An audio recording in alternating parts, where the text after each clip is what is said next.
बिस्मिल्लाहिर्रहमानिर्रहीम। अस्सलामुअलैकुम। जमुना पार की रसोई में आपका स्वागत है। आज हम बनाने वाले हैं मटन अफगानी। आपने कई बार चिकन अफगानी बनाया होगा, बस उसी तरह हम ये मटन अफगानी बनाएंगे। कुछ लोग इसको बनाते हैं मगर हम उस तरीके से नहीं बनाएंगे। हम इसको बिल्कुल अलग तरीके से बनाएंगे। इसका जायका इतना अच्छा होगा, गोश्त में अंदर तक एकदम मसाला पहुंचा हुआ होगा, टेस्ट बहुत अच्छा होगा। जितना ये बेहतरीन बनेगा आप यकीन माने, इतना अच्छा होगा ये कि आप इसको खा के यही सोचेंगे कुछ अलग है। तो हम बनाना शुरू करते हैं। यहाँ पे हमने 50 ग्राम हरा धनिया लिया है और 50 ग्राम ये हमने ये पुदीना लिया है और 2 मीडियम साइज की प्याज, 1.5 इंच का अदरक का टुकड़ा और ये हमने लहसुन की पूरी एक कुट्टी ली है।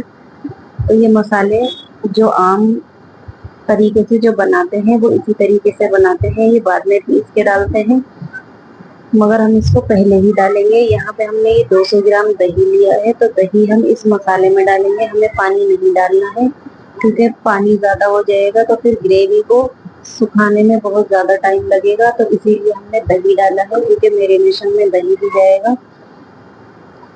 तो यहाँ पे हमने इस तरीके से ये चाप का गोश्त लिया है मटन का। वैसे तो ये नॉर्मल गोश्त में भी जो बोटी वाला होता है उसमें भी बन जाता है। हमने कुछ चाप लिए है और कुछ बोटियां ली है। चाप के साथ बोटी भी होनी चाहिए। तो यहाँ पे जो बचा हुआ दही है, तो 100 ग्राम के करीब हमने मसाले में डाला था और इस टाइम हम इसमें डाल देते हैं। वैसे तो जो लोग बनाते हैं वो सिर्फ नमक डाल के उबालते हैं, मगर हम इस तरीके से नहीं बनाएंगे क्योंकि मुझे ऐसा लगता है, जहाँ तक मैं बनाती हूँ मुझे यही लगता है, जो कच्चे गोश्त में मैरिनेशन डलता है उसका टेस्ट कुछ ज़्यादा अच्छा होता है। अगर हम उबालने के बाद इसमें डालेंगे तो इतना अच्छा जायका और टेस्ट नहीं आएगा। तो हम अपने ही तरीके से इसको बना रहे हैं। तो ये सारा हरा मसाला हमने पीस लिया है। जार हमारा भर गया था इसलिए हमने मिर्चें नहीं डाली थी। तो यहाँ पे हमने 12 हरी मिर्चें ली हैं, इसको भी इस तरीके से ये पीस लिया है। तो बस ये भी हम इसी में डाल देते हैं गोश्त के अंदर सारे मसालों के साथ। और इसमें हम डालेंगे क्रीम। तो हम इसमें इस टाइम सारी क्रीम नहीं डालेंगे क्योंकि जो चिकन अफगानी होता है उसमें भी हमने रेसिपी दी है इसमें, तो आपने अगर नहीं देखा हो तो आप देख सकते हैं, उसमें भी हमने अलग तरीके से ही बनाया था। तो ये फ्रेश क्रीम हम इस टाइम थोड़ी ही डालेंगे, बाकी हम आगे यूज करेंगे तो उससे और ज़्यादा ये क्रीमी हो जाएगा। जो क्रीम वाला फ्लेवर है इसका बाद में डालने से बहुत ज़्यादा अच्छा आता है। तो बस इसको हम अच्छी तरीके से मिक्स कर देते हैं और इसको हम रखेंगे 1 घंटे के लिए। कच्चे गोश्त में मैरिनेशन बहुत अच्छा हो जाएगा। अगर हम नमक डाल के उबालेंगे तो ये इतना टेस्टी नहीं बनेगा।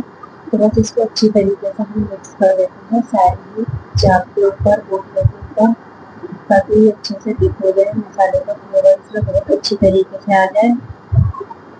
अगर आप कुछ अलग बनाना चाहते हैं तो आप इस तरीके से इसको जरूर बना के देखें, क्योंकि अलग अलग तरीके से ट्राई करने से और ज़्यादा अच्छा बनता है।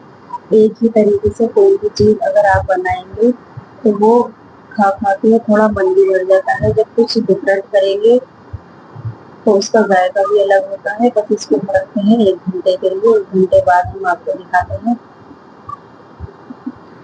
बस यहाँ पे हमने ये कुकर लिया है, इसमें हम डालेंगे थोड़ा सा पानी। पानी हम इसलिए डालेंगे क्योंकि जो मटन है वो काफ़ी टाइम में गलेगा। तो यहाँ हमने 50 ml के करीब पानी डाला है। वैसे तो हमारे मसाले में ये मैरिनेशन में दही है, दही भी पानी छोड़ेगा, मगर आजकल के बकरे थोड़ा लेट गलते हैं तो इसीलिए हमने पानी इसमें डाल दिया है थोड़ा सा, ताकि ये जल्दी से ही गल जाए। अगर इसमें पानी होगा तो हम बाद में इसको सुखा देंगे। बस पानी इस वजह से डाल रहे हैं ताकि ये जले ना बिल्कुल भी। तो सारा गोश्त इस तरीके से हम इसके अंदर डाल देते हैं और इसको हम पकाएंगे कम से कम 30 से 35 मिनट के लिए मीडियम आंच पे। मीडियम आंच पे ये एकदम सॉफ्ट गल के तैयार हो जाएगा, क्योंकि आजकल का जो मटन होता है वो थोड़ा लेट ही गलता है। जो टाइमिंग बड़े के गोश्त की है वही टाइमिंग इसकी होती है गलने की।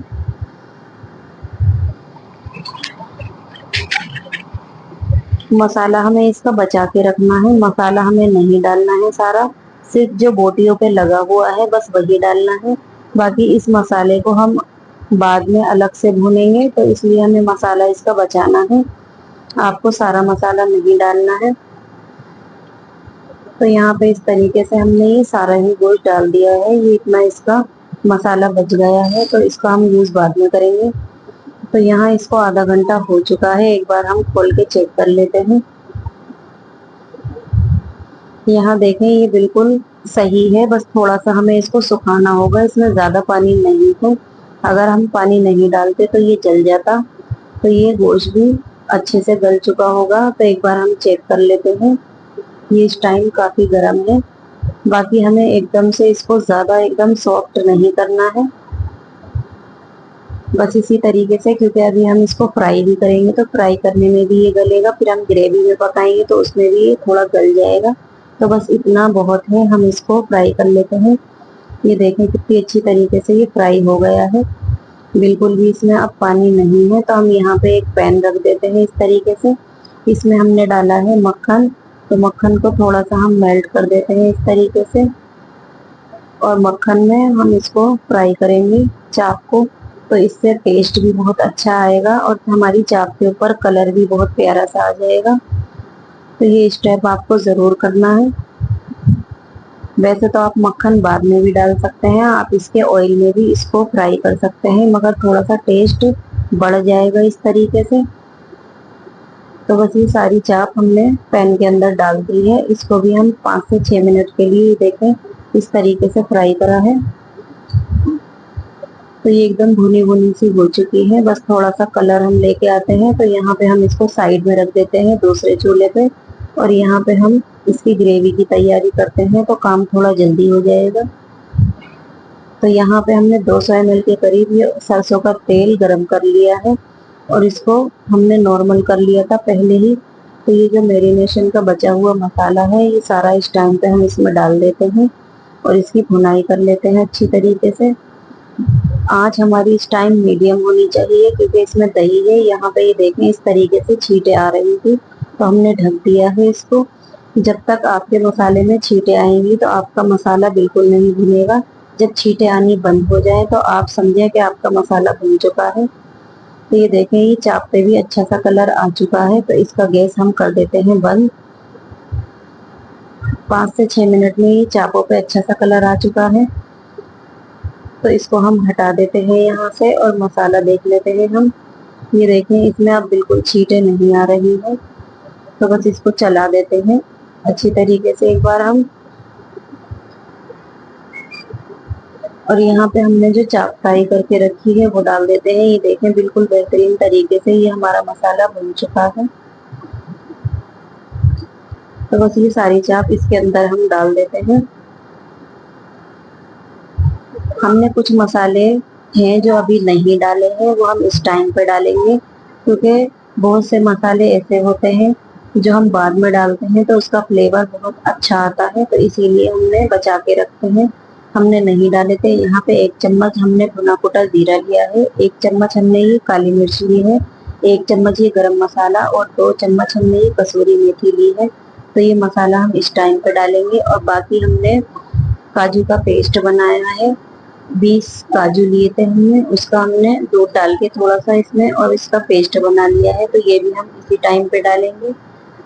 बाकी जो और अपने तरीके से बनाते हैं वो काजू का पेस्ट भी मैरिनेशन में ही डालते हैं। यहाँ पे जो बची हुई क्रीम है वो भी हम इसी टाइम पे डालेंगे, इससे ये बहुत ज्यादा क्रीमी हो जाएगा।